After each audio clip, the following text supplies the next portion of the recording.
Shalom, puji Tuhan, kita bertemu kembali dalam pertemuan indah dalam hadirat Tuhan. Kita bersyukur oleh karena kasih setia Tuhan yang sungguh ajaib sepanjang jalan hidup kita. Para wanita bijak yang dikasihi oleh Tuhan, setiap orang pasti pernah mengalami kegagalan, dan tidak seorang pun yang luput dari yang namanya kegagalan. Kegagalan seolah sudah merupakan bagian hidup yang tidak terpisahkan, karena memang kita dilahirkan dari seorang wanita yang berdosa, sehingga tidak heranlah kalau kita juga bertumbuh menjadi pribadi yang penuh dengan kelemahan, kekurangan. Namun demikian, kita tidak perlu berkecil hati dengan eksistensi atau keberadaan kita yang acap kali harus diwarnai dengan kegagalan. Lewat kesempatan indah pada saat ini, saya ingin berbagi firman Tuhan dengan judul Peran Seorang Wanita dalam Kerajaan Allah. Judul ini sangat menarik, dan judul ini saya harap dapat memberkati kita dengan luar biasa, karena memang judul ini merupakan rencana Tuhan dalam kehidupan kita semua tanpa kecuali. Jadi siapapun Anda, kalau Anda dilahirkan dari rahim ibu Anda sebagai seorang wanita, seharusnya Anda bangga dan bersyukur dan berbahagia. Oleh karena apa? Karena Anda memiliki peran yang sangat besar dan sangat luar biasa dalam kerajaan Allah. Untuk itu, mari kita buktikan sebesar apakah rencana Allah bagi seorang wanita dalam kehidupannya, sedahsyat sehebat apakah rencana Tuhan dalam kehidupan seorang wanita.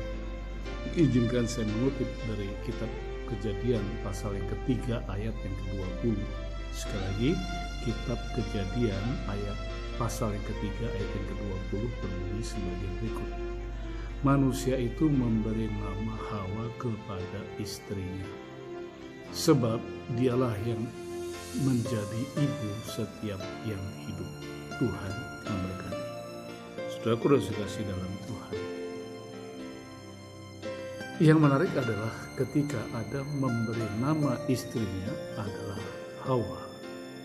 Predikat atau atribut atau jabatan atau kedudukan yang diberikan oleh Adam kepada istrinya Hawa sebagai ibu dari semua hidup ini diberikan bukan pada saat Adam dan Hawa masih berada dalam suasana yang berbahagia, nyaman, damai sejahtera di Taman Eden. Bukan, justru ketika mereka sudah jatuh dalam dosa. Seharusnya tidak ada alasan bagi Adam untuk memberi nama istrinya adalah seorang pemberi hidup. Kenapa? Karena justru Hawalah yang telah membuat Adam jatuh ke dalam dosa. Namun demikian, kalau kita jujur dengan sepenuh hati, kejatuhan Adam dalam dosa bukan semata-mata karena akibat tindakan Hawa, tetapi kejatuhan Adam ke dalam dosa itu adalah karena kesalahan yang dilakukan oleh pasangan yang dipercaya oleh Tuhan untuk menjadi leluhur bagi kehidupan manusia seluruh dalam dunia ini. Oleh karena itu kejatuhan mereka itu ke dalam dosa adalah kejatuhan mereka berdua, kejatuhan dilakukan secara bersama-sama oleh Adam dan Hawa istrinya. Namun yang menarik adalah ketika Adam jatuh dalam dosa, pada awalnya ia mempersalahkan istrinya dan ia komplain kepada Tuhan bahwa istri yang dianugerahkan oleh Tuhan telah membuatnya jatuh dalam dosa. Namun yang menarik adalah ketika ayat ini sampai pada ayat yang ke-20 pasal kita Kejadian pasal yang ketiga ini, narasi mengalami satu perubahan yang sangat menakjubkan. Izinkan saya mengajak Bapak Ibu yang kasih dalam Tuhan untuk melihat ayat-ayat yang sebelumnya, yaitu terutama dalam ayat yang ke-10 kitab Kejadian pasal 3 dikatakan sebagai berikut. Ketika aku mendengar bahwa engkau ada dalam taman ini, aku menjadi takut karena aku telanjang, dan sebab itu aku bersembunyi. Inilah statement Adam ketika ia jatuh dalam dosa dan ia mendengar suara Tuhan yang mencari dirinya, maka ia bersembunyi dan dalam keadaan ketakutan. Kemudian Tuhan bertanya kepada Adam, ayat 11, siapa yang memberitahukan kepada bahwa engkau telanjang? Apakah engkau telah makan dari buah pohon yang kularang engkau makan itu? Adam menjawab, ayat 12, manusia menjawab, perempuan yang kau tempatkan di sisiku, dialah yang memberi buah pohon itu kepadaku, maka aku makan. Nah, di sini Adam melempar tanggung jawab dan mempersalahkan Hawa dan mengatakan sebagai Hawalah biang kerok atau penyebab dari kejatuhannya ke dalam dosa. Namun yang menarik adalah tiba-tiba narasi berubah di dalam ayat yang ke-20. Adam tidak mempersalahkan Hawa, tapi justru Adam menempatkan diri istrinya atau memberi nama istrinya atau memberi kedudukan pada istrinya bukan sebagai pembawa kematian, tetapi justru sebagai pembawa kehidupan.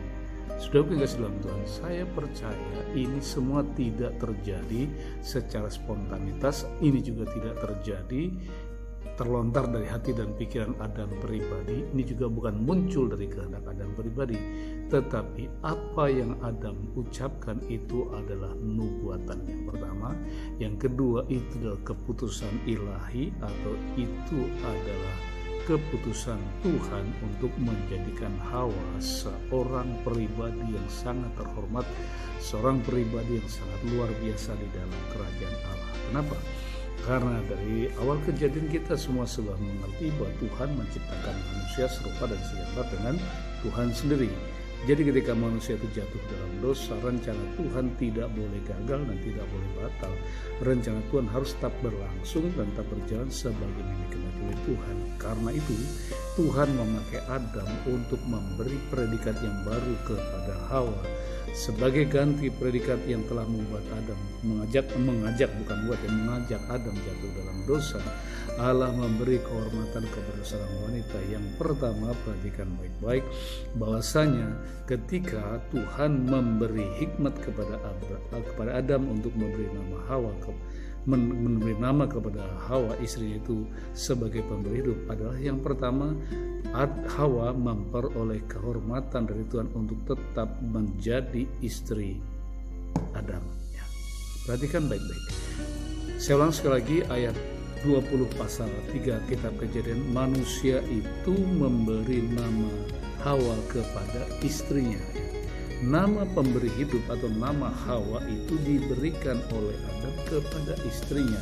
Jadi walaupun Hawa sudah membuat Adam jatuh dalam dosa, tetapi ia mendapat kehormatan menjadi istri Adam yang tidak boleh dipisahkan, tidak boleh diceraikan dari Adam. Kenapa? Rencana Adam harus tetap didampingi oleh Hawa meskipun Hawa pernah membawa jatuh dalam dosa. Kenapa? Karena Hawa tetap harus berada sebagai pendamping dan sebagai penolong yang sepadan bagi seorang Adam. Dengan demikian, saudara yang kasih dalam Tuhan, izinkan saya menarik sebuah kesimpulan dari firman Tuhan ini. Ketika seorang wanita ditempatkan oleh Tuhan menjadi istri dari seorang laki-laki, itu bukan sebuah bencana, itu bukan sebuah penderitaan, tapi sebuah kehormatan. Kenapa? Sebuah kehormatan untuk tetap berada di bawah kekuasaan, di bawah kedaulatan seorang suami. Kenapa? Karena Tuhan punya rencana yang luar biasa bahwa bersama dengan suaminya, di bawah kedaulatan suaminya, di bawah kekuasaan suaminya, seorang wanita ditempatkan oleh Tuhan untuk menjadi bagian dari kerajaan Allah. Sekali lagi, untuk menjadi bagian dari kerajaan Allah. Oleh karena itu, Rasul Petrus mengatakan dalam suratnya, dia mengatakan demikian. Ya. Rasul Petrus mengatakan dalam suratnya di 1 Petrus, ia mengatakan bahwa seorang istri, seorang wanita itu, ya, izinkan saya mencari sebentar ayatnya, ya, seorang wanita itu harus menjadi teman pewaris kerajaan Allah, ya, pewaris kerajaan Allah. Pewaris kerajaan Allah, firman-Nya tertulis dalam 1 Petrus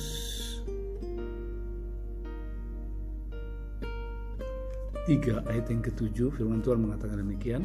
Demikian juga hai suami-suami, hiduplah bijaksana dengan istrimu sebagai kaum yang lemah, hormatilah mereka sebagai teman pewaris kasih karunia, yaitu kehidupan, supaya doamu jangan terlambat.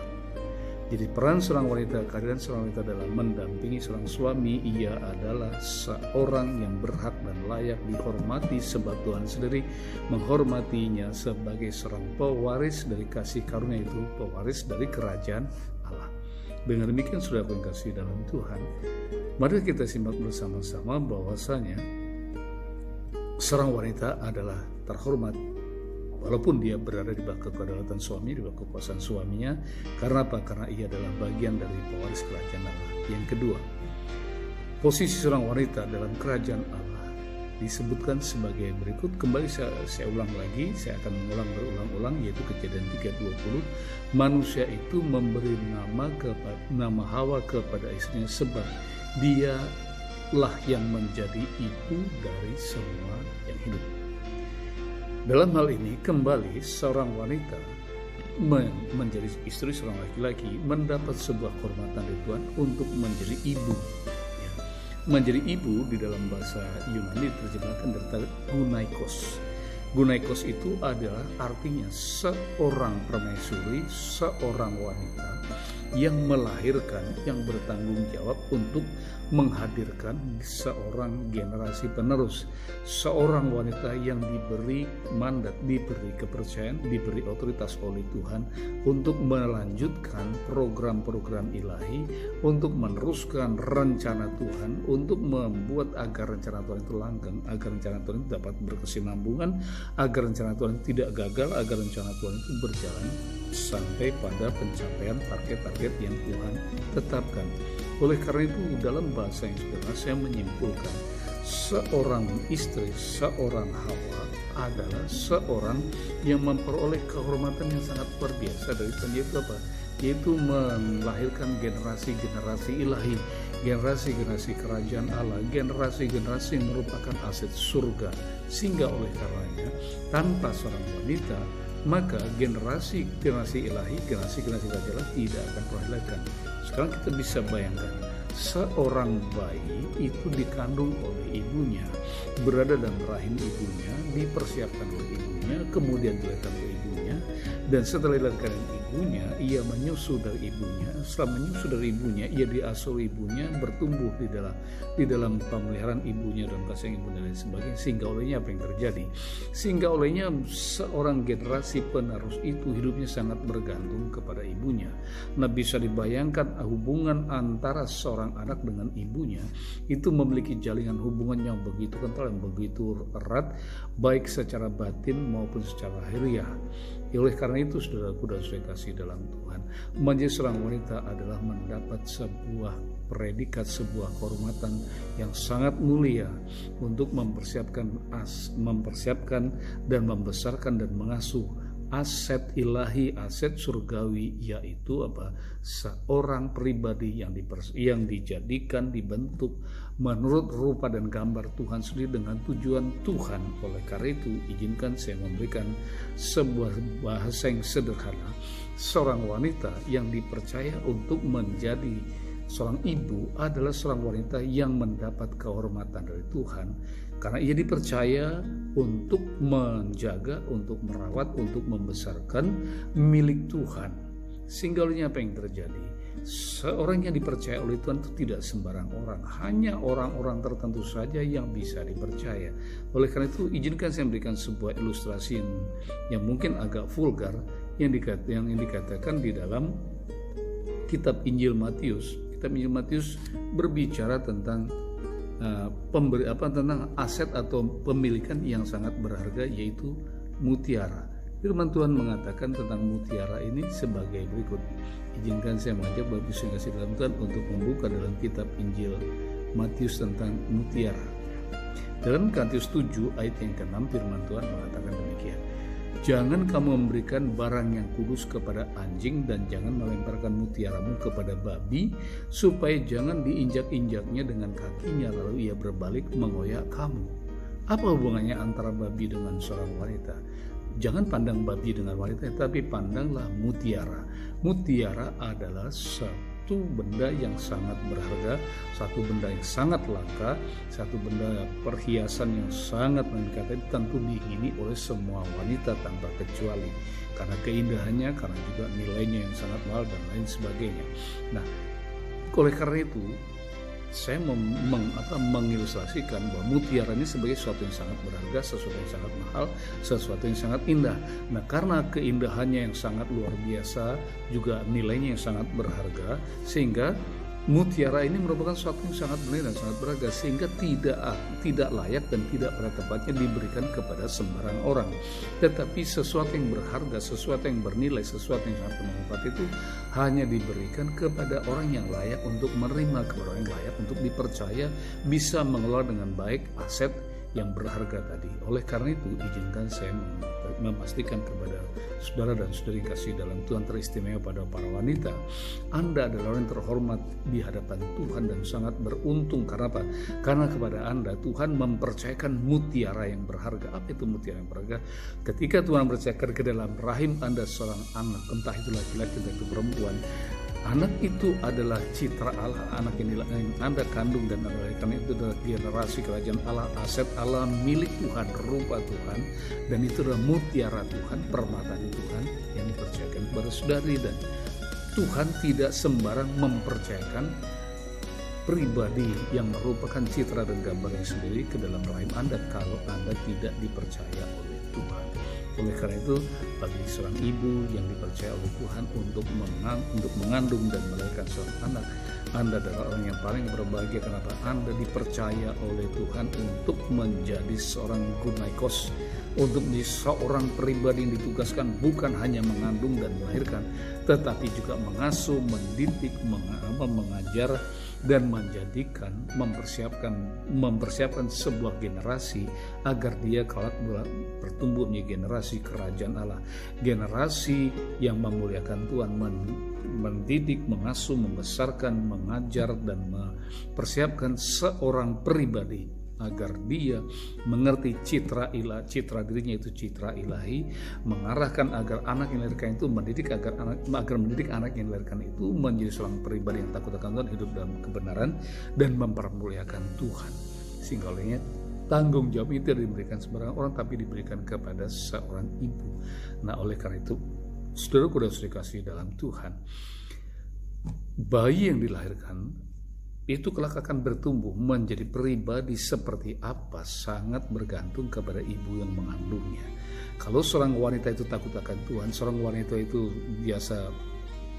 membiasakan mendisiplinkan diri hidup untuk takut pada Tuhan, hormat kepada Tuhan, dan senantiasa mendisiplinkan diri untuk bergaul intim dengan Tuhan, maka pribadi yang dilahirkannya pun akan menjadi pribadi yang mempermuliakan Tuhan. Izinkan saya memberikan sebuah ilustrasi bagaimana kenapa Tuhan memilih Maria untuk menjadi seorang wanita yang dipakai oleh Tuhan untuk melahirkan seorang pribadi yang bernama Yesus. Banyak wanita yang bisa dipakai oleh Tuhan untuk menghadirkan dirinya, untuk menjadi saluran bagi dirinya untuk mereinkarnasi, untuk datang ke dalam dunia dalam rupa manusia. Tapi kenapa pilihan jatuh kepada Maria?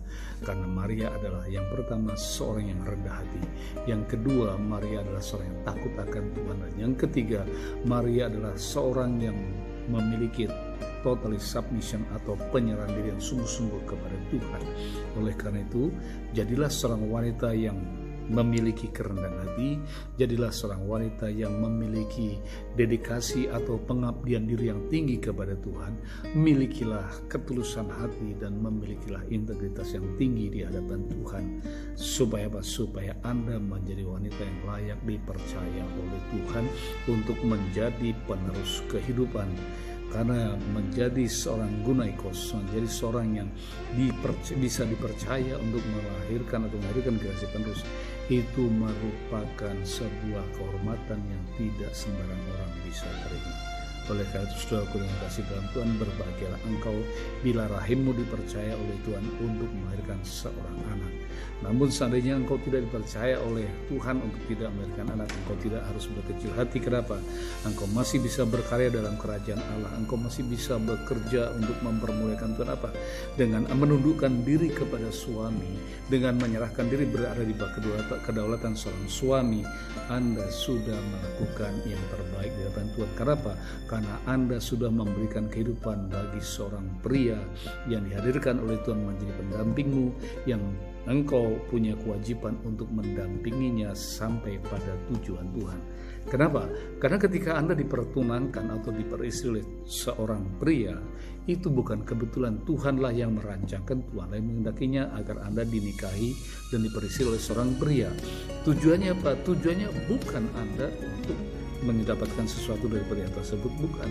Juga tujuannya bukan untuk kepentingan pria tersebut, bukan.